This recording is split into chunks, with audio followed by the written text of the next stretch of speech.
Hello students, welcome to class of physics. I am Deepak sir, your physics faculty.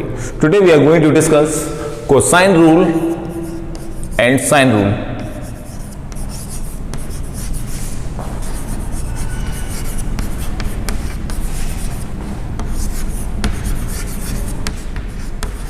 ठीक है, actually में cosine rule और sine rule दोनों ही mathematics की property है, लेकिन इसका प्रूफ विदाउट वेक्टर पॉसिबल नहीं है। ठीक है, इसलिए हम लोग इसको 11th फिजिक्स में पढ़ते हैं, है ना।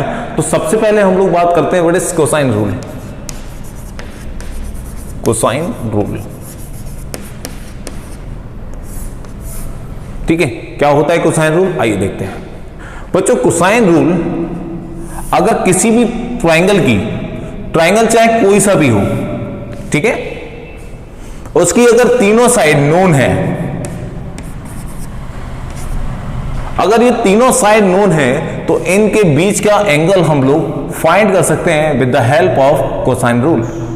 ठीक है, ए के सामने का अल्फा, बी के सामने का एंगल लिया बीटा, सी के सामने का माना गामा।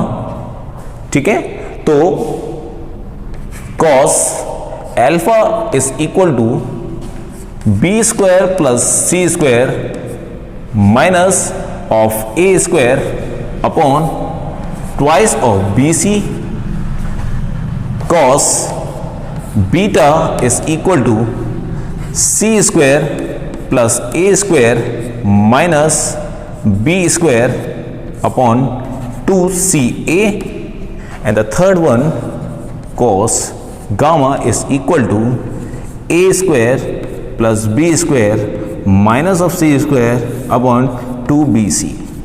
ठीक है, सॉरी ab। ओके, तो जो एंगल के साथ आ रहा है, यानी कि अल्फा किसके लिए, ए के लिए, तो जो एंगल आ रहा है उसका ए माइनस के साथ, बीटा के साथ बी माइनस के साथ, गामा के साथ सी माइनस के, और जो प्लस के फैक्टर है वही आपके किस में आएंगे, फ्रैक्शन में आएंगे। इसको याद करने का तरीका है और अलग अलग तरीके से आप लोग याद कर सकते हैं इसको। ठीक है, अब बात आती है इसका प्रूफ क्या होगा, ये कैसे आया निकल के, आइए देखते हैं। सबसे पहले जब हम लोग triangle law of vector addition पढ़ रहे थे तो हम लोगों को पता है ए वेक्टर बी वेक्टर, अगर ये सी वेक्टर ले लें तो definitely A vector plus B vector plus of C vector is equal to 0 vector. ठीक है, ये इसके बराबर आने वाला है। ठीक है, क्यों, क्योंकि पोजीशन चेंज नहीं हो रही, जहां से चले वहीं वापस आ गए। ठीक है, डिस्प्लेसमेंट 0। और इसको क्या लिख सकते हैं बच्चों, A vector plus B vector is equal to minus of C vector. ठीक है, अगर इसके हिसाब से इस ट्राइंगल को ड्रॉ करें, A vector B vector and this minus of C vector. ठीक है, क्यों, क्योंकि ये इसका उल्टा होगा। और आपको पता है ये किसके इक्विवेलेंट है, ए वेक्टर बी वेक्टर, क्या ये जो होता था वो रिजल्टेंट होता था a प्लस बी, देखिए दोनों सिमिलर है। ठीक है, तो हम लोग इसको ऐसे भी ड्रॉ कर सकते हैं। Okay, this is equation number 1। Now from equation number 1, taking self product on both side, self product on both side,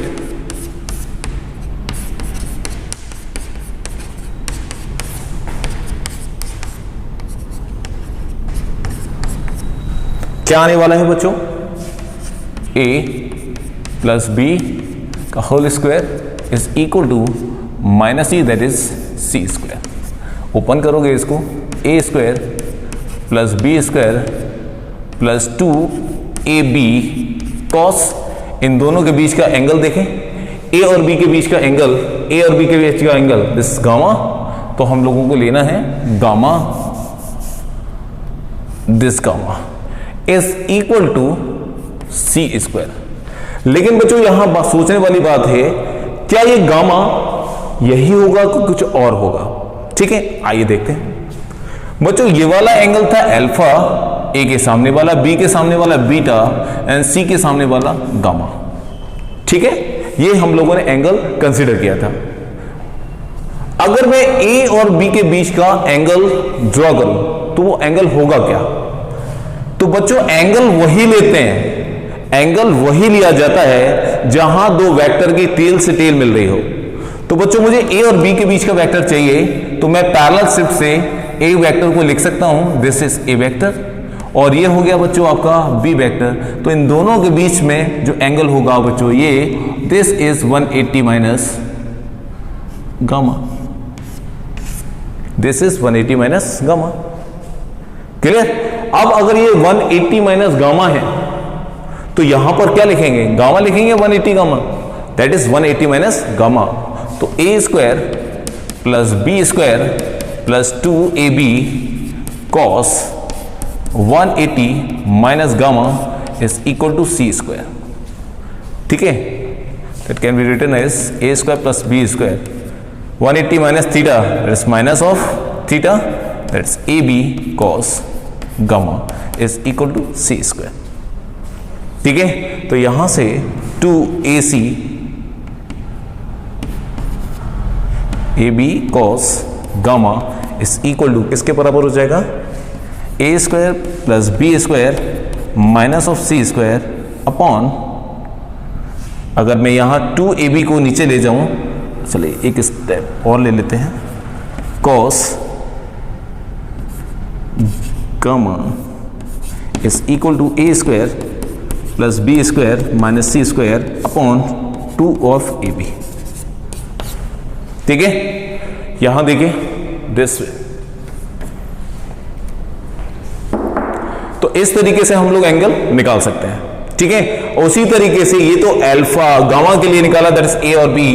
अगर बी और सी के बीच में एंगल निकालना हो तो ये वाला एंगल होगा 180 माइनस अल्फा, और ये होगा सी और ए के बीच में, this is 180 minus beta.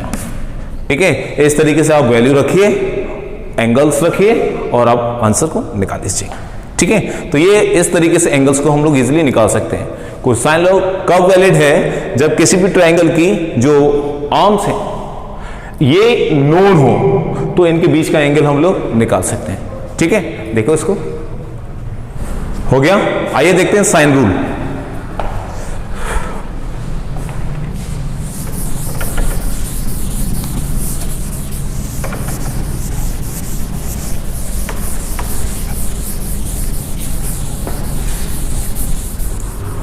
Cosine rule को यूज किया था with the help of scalar product,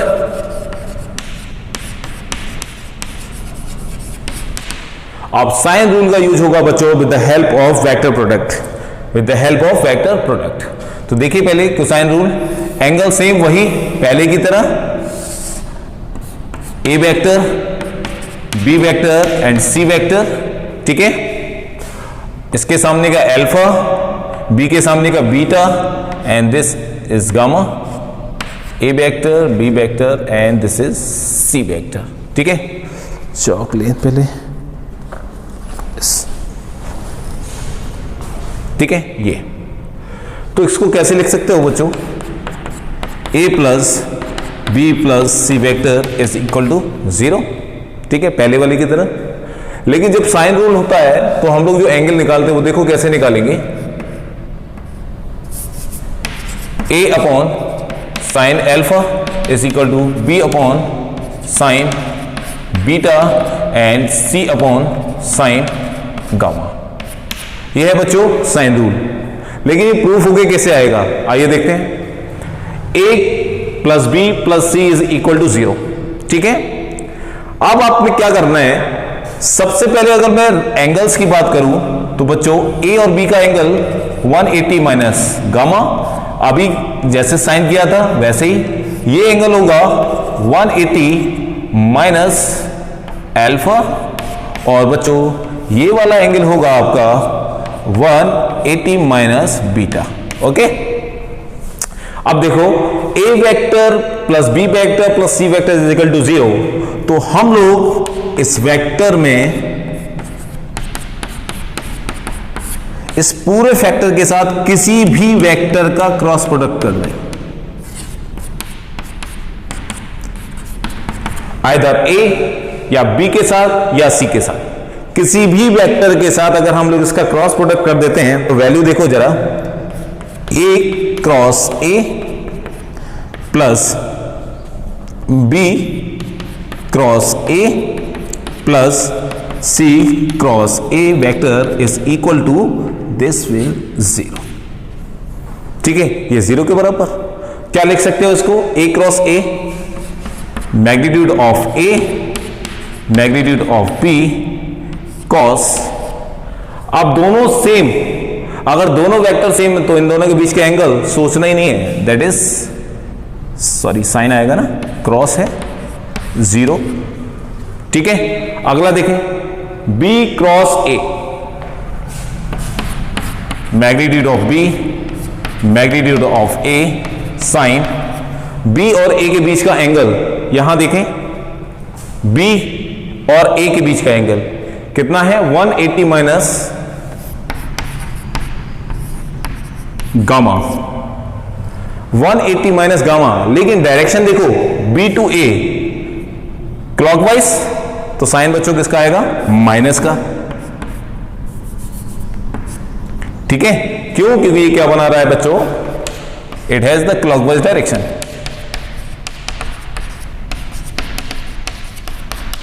clockwise direction को फॉलो कर रहा है। नेक्स्ट देखें, C cross A, C vector का मैग्नीट्यूड, A वेक्टर का मैग्नीट्यूड साइन। अब C और A में एंगल देखो, C और A कितना एंगल, 180 माइनस बीटा। डायरेक्शन देख लेते हैं, C और A anti clockwise, anti clockwise का मतलब प्लस।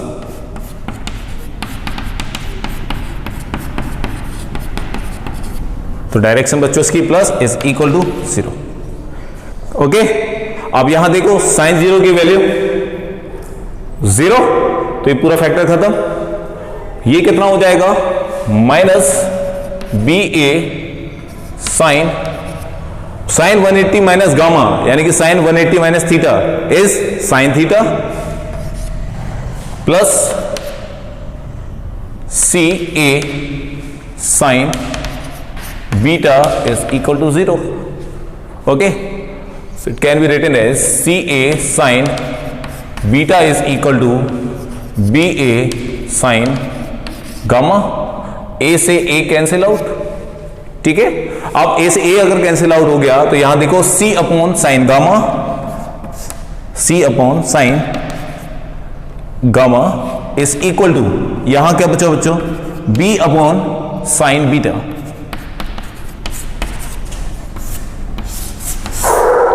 ठीक है, अब इसको यहां से देखें, C upon sine gamma is equal to B upon sine beta.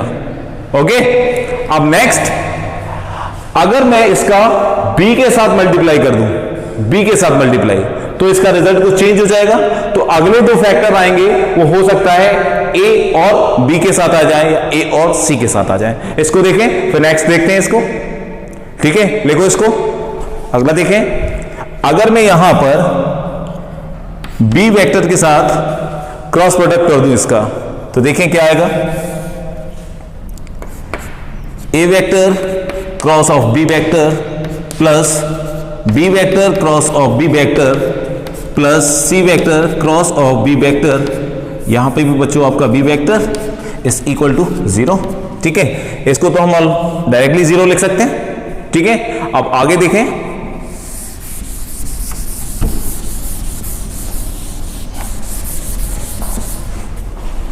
A cross B, that is A B sine, angle देखें A और B के बीच का, A और B के बीच का एंगल, पहले डायरेक्शन देख लो, एंटी क्लॉकवाइज, तो 180 minus gamma, this is anti clockwise.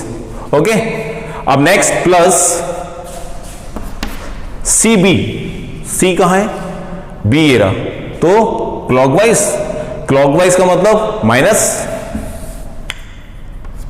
C B sine 180 minus alpha. ठीक है, इज इक्वल टू 0। ओके, तो B से B कैंसिल आउट। ठीक, तो बचेगा क्या, A sine 180 minus theta A sine theta, that is sine gamma is equal to, ये उधर चला जाएगा तो प्लस का हो जाएगा सी साइन ऑफ एल्फा। ठीक है, तो क्या लिख सकते हो, A upon sine alpha is equal to C upon sine gamma. ठीक है, ये इसके बराबर आ गया। ठीक है, नेक्स्ट कर सकते हैं सी के साथ क्रॉस प्रोडक्ट करें तो कुछ और आने वाला है। ठीक है, तो इस तरीके से हम लोग इसको प्रूफ कर सकते हैं। ओके, अब यहीं पर बच्चों अगर मैं लामीज थ्योरम की बात करूं, लामीज थ्योरम तब एप्लीकेबल थी, मैं आपको बताऊं, मान के चलिए ये एक बॉक्स रखा हुआ है दिस वे,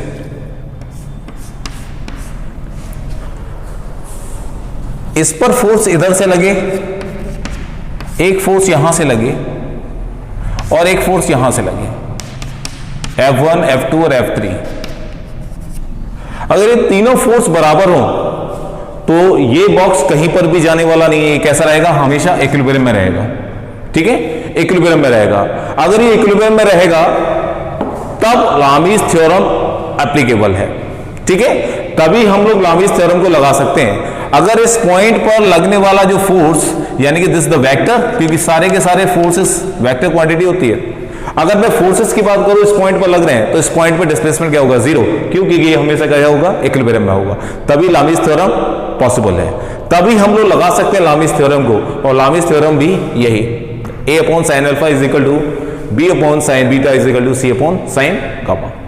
ठीक है, तो इसके सामने वाला एंगल अल्फा और इसके सामने वाला एंगल दिस इज बीटा और इसके सामने वाला एंगल गामा, सेम इसी तरीके से। ठीक है, तभी लामीज थ्योरम भी एप्लीकेबल है। क्लियर हो गया, तो इसको अच्छे से देखो, sine rule and cosine rule. Okay, thank you.